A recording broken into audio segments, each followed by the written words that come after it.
Hello again, everybody. Welcome to another edition of Grace to All with Paul Gray. And I know I tell you almost every week that I'm really excited about what we're going to talk about.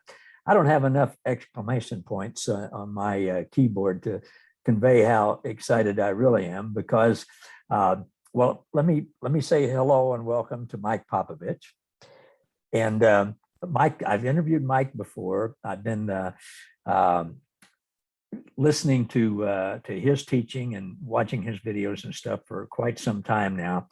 And I guess the bottom line is what Mike lives and teaches and proclaims actually works.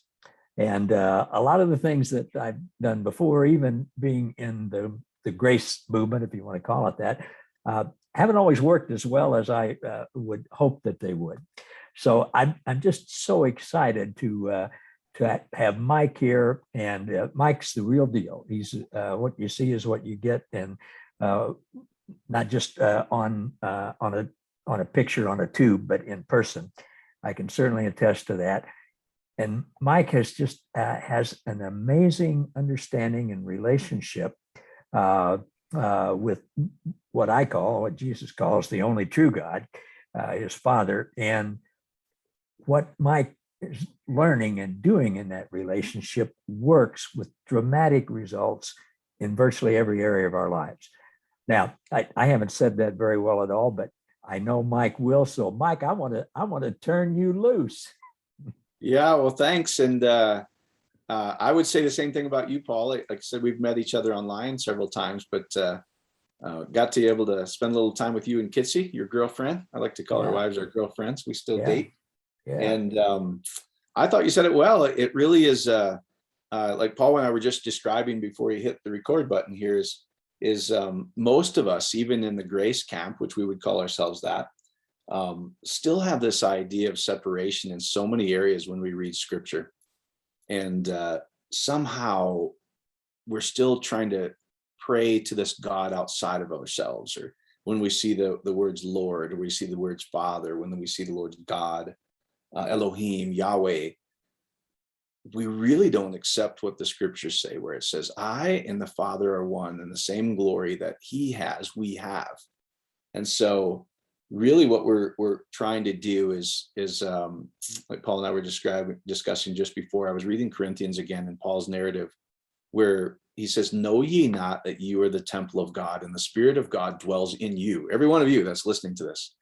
And if we could grab a hold of that amazing truth, the same, I'm looking out my window and looking at Colorado and beautiful creation.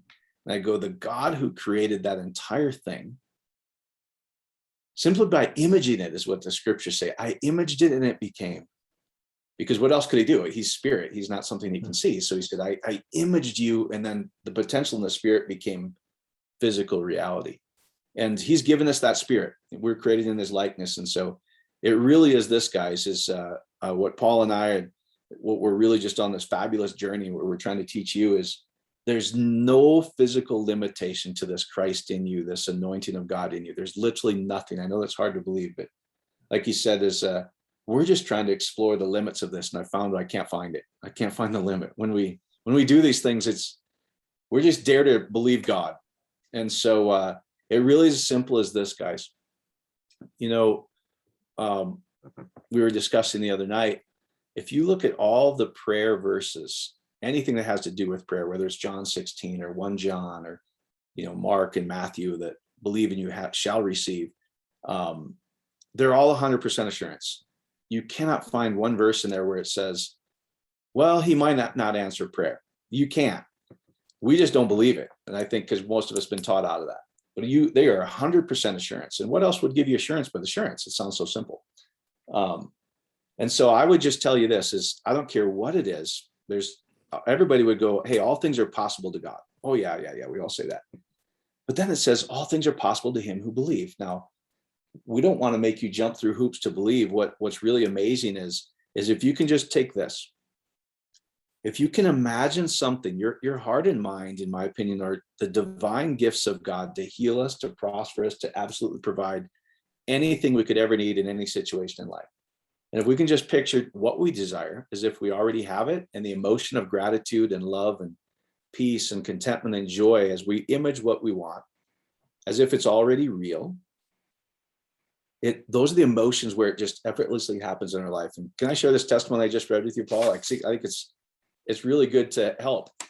Like here's, and Paul knows, is that these just come in. I've got stacks and stacks of these. So this one just came in today, and it says, so this is a woman from Victoria, British Columbia. It says, I've battled rheumatoid arthritis for 8 years. This autoimmune disease has led to many deformities. I was prescribed 9 powerful drugs over the years, which did nothing for the disease. Several of them left some permanent side effects. But here's what's cool. I'm going to see her as if she's emailing me again. She goes, you won't believe this, but all the side effects are gone. And I know it will happen.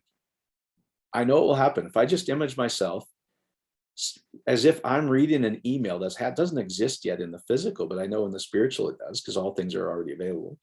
I simply picture her emailing me, and I feel my fingers on the typeboard, or on my keyboard on my computer. And I just picture myself reading an email from her going, you won't believe this, all the side effects are gone. Until I smile.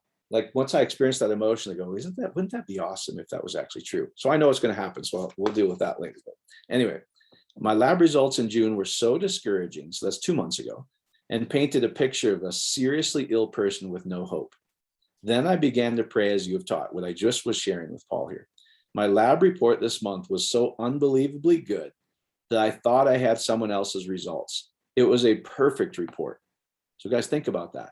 She just started to see herself getting her lab results and the joy she would feel as if there was no more issues. So she started doing that 2 months ago, not praying for results, feeling the feeling as if she was reading her lab results, where she takes the time to feel it in her fingers and almost like shuddering, and with this joy unspeakable of, is this real? Did I really get the right results? And the peace that it comes over me right there. Like, then I know it's done. Like, because I can imagine it and just feel that peace she would feel. And then I know it's done. A perfect report only God could have done. And so then she says, I've not driven for 8 years due to this illness because I had severe deformities. Then I began to picture in my mind every step to driving. So check this out, guys. So what she's doing is she writes what she's doing. In her mind, she's opening the door of the SUV. So and you can feel it, however, the unique sound your door makes, and the feeling, the cold metal on your hand, where you're pulling it open, you can't hear it creak or whatever your door does. Opening the door of an SUV, which I've never driven, I felt myself getting into the vehicle. I felt myself pushing the start button.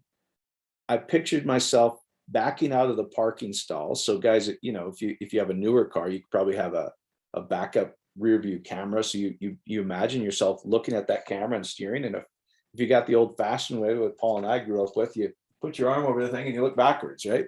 So see yourself doing that. I began to picture in my mind every step, opening the door, which I'd never driven, getting to the vehicle, pushing the start button, backing out of the parking stall. One day God said to me, you're ready, go drive. So I did. I drove as I have never stopped. We are deeply grateful for you. That's how it works, guys. If you can simply accept any picture in your mind, it's not you trying to figure it out. It's not you trying to have enough faith. All Paul and I want you to do is accept the fact that that's literally the creative ability of God in you, bringing it to pass with no effort. So you can add whatever you want to that, but that's really all we teach, to receive anything that's God's freely been given to you.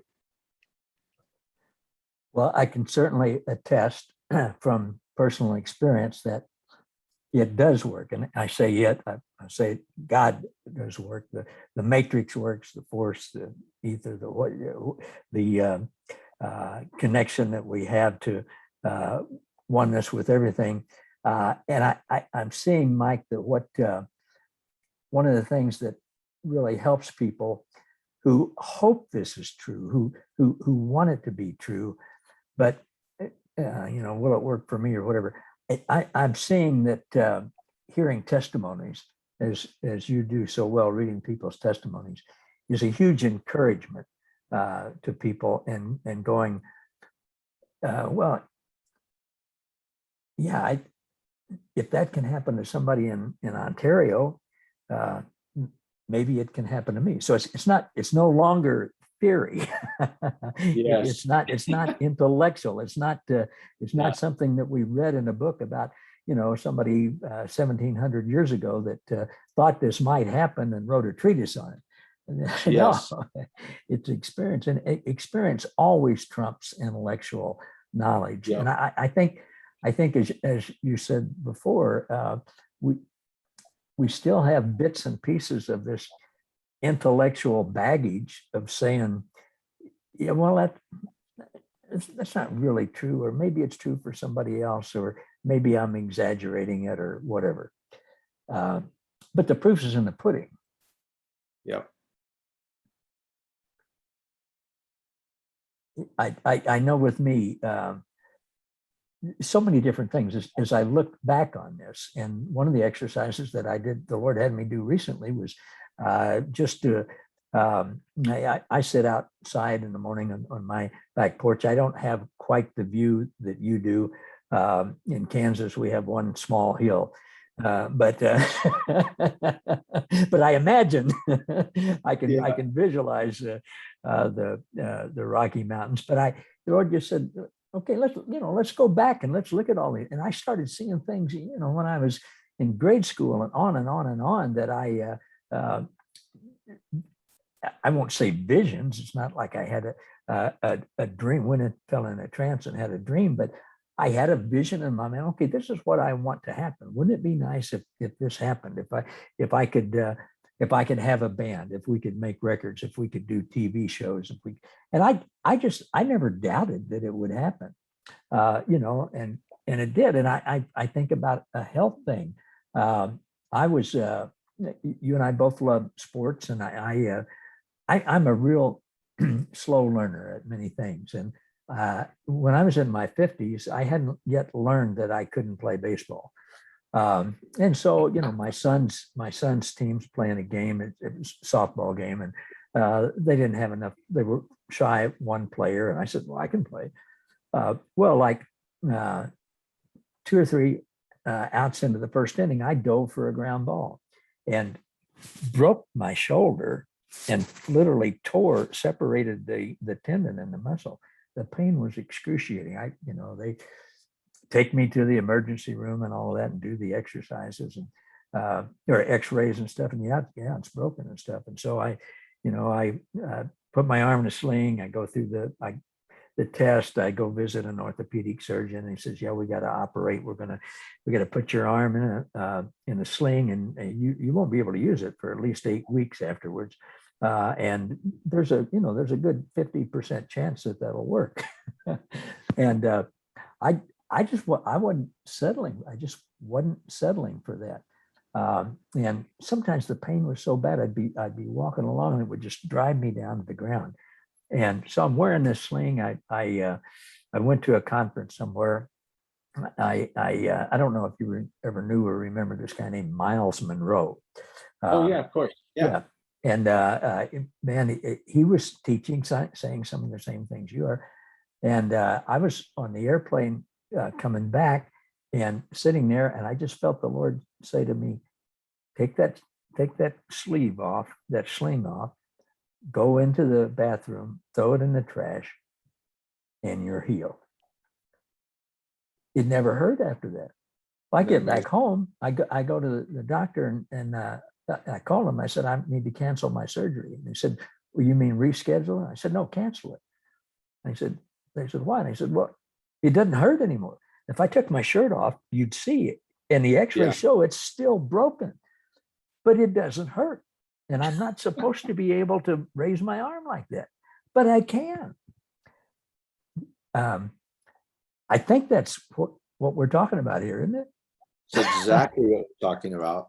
It's and I think you said something really important is to me, all the scriptures are talking about we're all born of flesh, and the world works in certain ways. So whether you call it Newtonian physics or matter pushing on matter, cause and effect, but it really is this world that we can enter into of this kingdom, which is his spirit, where it plays by different rules. So you can see that, hey, that's broken and that's not supposed to be. But there's a different rule. There's a different rule where you don't have to drag your body through time and space to heal, to receive provision, to heal relationships, to heal emotional things. That might be another talk sometimes too. What is true forgiveness? How to be free from things that happened to you 30 years ago, where you literally can rewrite the script. In quantum, there's no time or space, and you can simply enjoy a different idea or outcome. And if you accept it as true, just like you did with your arm, it defies reason. And so I just want people to know that you don't have to be the natural man or flesh man. If we just tried to experience all these things by what we see, feel with our natural senses, that's Esau. That's the hairy man that scripture talks about. There's another man, Jacob. And Jacob can supplant the physical, is what it talks about, that supplanter. And when he wrestles with God all night with the message in him, like, I can be healed even though I've got this broken shoulder. Now, you know what? If you can just accept as true and see your shoulder as simply completely whole and accept it as true, it will become a physical reality. Whether it was that day, whether it's a week from now, but it's really just, oh my gosh, I can accept something as true that I've pictured in my mind. And Jacob, the spirit within you, will supplant the physical. And then when he wakes up, when he comes up to this, it says, now you are Israel. And it says, Ish is man, Ra is what he sees and rules as. So what you see within, you are now the man that sees within and rules as God, is what Israel means. So you became Israel with your shoulder. The Jacob in you supplanted the Esau in you, and you can do it with absolutely anything, guys. If right now, people struggle with provision and with economy and all these different things, guys, I could just, like blow your mind with people's testimonies. They simply went within and go, what would it be true if I had X in my account? And they imagine themselves logging onto their computer or getting their bank statement in the mail, if you still do it that way. And the joy it would feel if you added a couple zeros to it. And if you can just accept it as real, you don't have to try to figure out how you're going to do it. You don't have to come up with the idea to get it. It will become. And isn't that what he says, Paul? I've given you everything that pertains to life and godliness. The real beautiful journey is how to simply lambano it in Greek, which how do I lay hold of everything he's already been given me? It's as simple as imagining it and feeling the gratitude as if you already have it. Now let it be. Yeah. And I so appreciate what you said about plays by a different set of rules. And you mentioned Newtonian science and of course, quantum science, quantum spirituality now is showing us that there's a whole different way than Newtonian science. And the fact that we're not limited by time and space, and especially, and maybe we'll do that in the next sure. episode. But obviously, there are physical healings. We've had them. Other people have them. There are financial things. There are relationship and emotional things too, as you have mentioned. Yeah. And gosh, we all know, and sometimes it's us, that things have happened in the past. We've been hurt. We've hurt other people. We don't think there could ever be any reconciliation or whatever. But we don't play by those rules anymore. Yes. I think of Paul Young's great story where this guy went to heaven, St. Peter met him, and he said to St. Peter, what do I need to do to get in? St. Peter said, you need 100 points. And the guy was a pastor, and he'd been a pastor all his life. And he thought, well, 100 points, that's not bad. And he says, well, okay, I've been a pastor for, 65 years. I died when I was 85. And St. Peter said, oh, I guess I can maybe give you 1 point for that. The guy goes, oh, well, I started a food pantry and we did all this kind of stuff. And I guess I could give you 1 point. This goes on for a little while. And the guy's really sweating by now. And then the town reprobate walks in, and the guy who would never come to church and all of this kind of stuff. And the pastor knew him and everything. He says, "Hey, Pete, how you doing?" And walks right on in. And the pastor says, "You telling me that guy's got 100 points?" Peter says, "No, he just doesn't play that game." Yep. That's it. I don't have to play that game. It really is. If we would just accept some of those simple truths where asked you shall receive your heart's desire, so you'll be bursting with joy. There's no ifs, there's no limits. It says freely receive any desire you want, because he's already given everything. He's a good daddy, like you talk about, Paul. I've left you this beautiful inheritance. I've blessed you with every blessing in the spiritual realm. How do we access it? We go with him. We simply, like you said, don't play those rules. If you can accept any desire and start to envision yourself already experiences, if it's real, guys, it will materialize. That's quantum. That's prayer. I think they're both saying the same thing, like you and I've talked over and over. Yeah. Yeah, it is. Maybe our time's about up, Mike. And before we go, I want you to tell people how they can get a hold of you. Maybe in our next episode, you can show people exactly how you do that. That'd be awesome. Yeah. Right. Yeah. Well, if you would tell people how they can connect with you, where they can learn. Yeah. The simplest thing, guys, is just go to the website, which is Freedom Ministries. So all one word, freedom, and then ministries.org. And everything's free there. You can log on there and you'll see, we do have some fellowships that you can join, both for overseas as well as here in the US.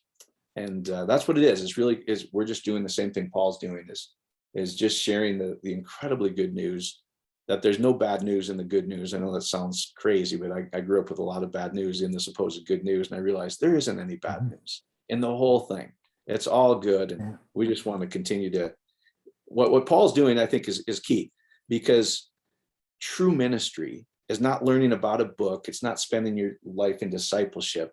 It's telling you how amazing you already are from start to finish. And it's really just becoming alive to what you've always been. Yeah. Wow. Well, that certainly excites me. And I know it is. It does everybody who listens to you, Mike. And I know it will not only excite, but be a real blessing to those who have spent the last 22 or so minutes with us. And you guys can look forward, you all who are listening, you can look forward to the next episode. You won't hear it till next week, but Mike and I will have the same shirts on. You'll see the same Rocky Mountains out of his window. It's not that we wear these shirts for a week. Well, I don't know, Mike might, but but a week on the fishing trip or something, I might, right? Yeah, but come back next week and hear some more. So, Mike, thank you again. Yeah. Thank you all for being with us for another episode of Grace to All with Paul Gray. See you next time.